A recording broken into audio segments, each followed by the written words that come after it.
më të mira që ekzistojnë sot në Europë dhe në Shtetet e Bashkuara.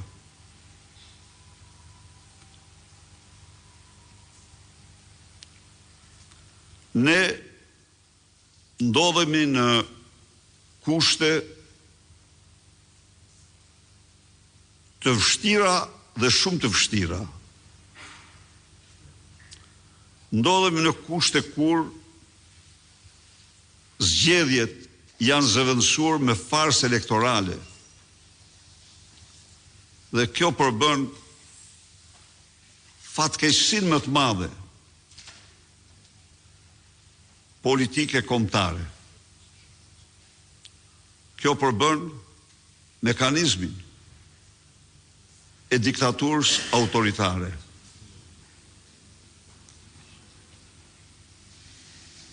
Ndodhemi në kushte kur partia në pushtet haptas ka hequr çdo mask, roft krimi dhe poshtë ligji. Është motoja e saj. Imagjinoni pak, te i kalon çdo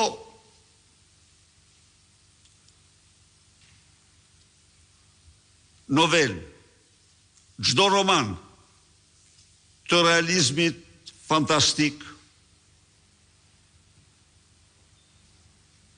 fakti kur Ramaduro paradite dekoron të jatin e njerit prej mafiozëve më të rrezikshëm të kohrave.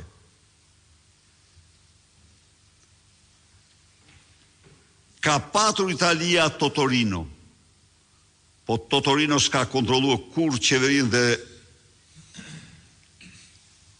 të dhanat digjitale të Italisë. Kurse Totorino shqiptar është i vetmi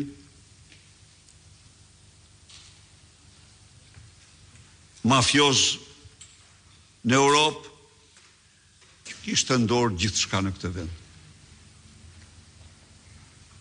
Përfshi kryeministrin. Jeton i lirë në Shkozet, në Surrel, në Manz dhe kudo. Dhe Edi Rama, para se të niset në Bruksel, në konferencen ndërqeveritare për të tetë për raportin i barë, ndanë kohën, dekoron teatrin Ergyes Agasit për t'i dhënë një mesazh të prerë qytetarëve të Durrësit se Agasët janë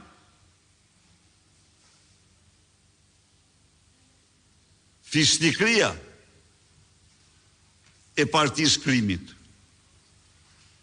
për t'i dhënë mesazh të prerë spakut të partisë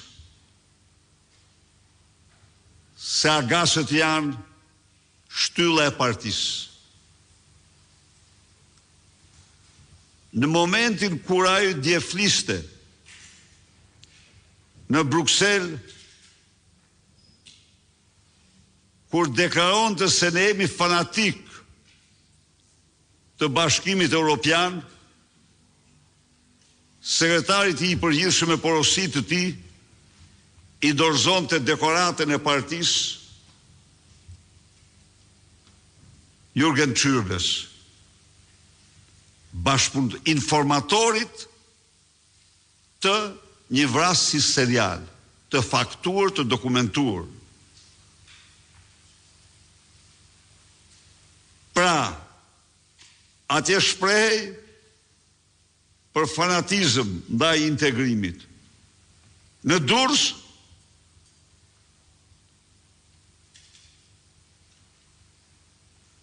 ngrinte në pjedestal krimin, bashkëpunimin me krimin. Të gjitha këto dëshmojnë se çfarë vështirësish kemi ne për të kapërcyer. Por do t'ishte e pa drejt dhe jo reale që në analizën tonë të mos vlerësonim shumë edhe ato që janë arritur. Ramaduro nuk është më kurrë ai që ishte.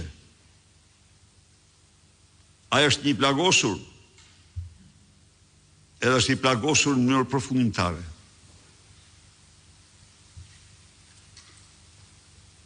Qëndrimi i opozitës ja doli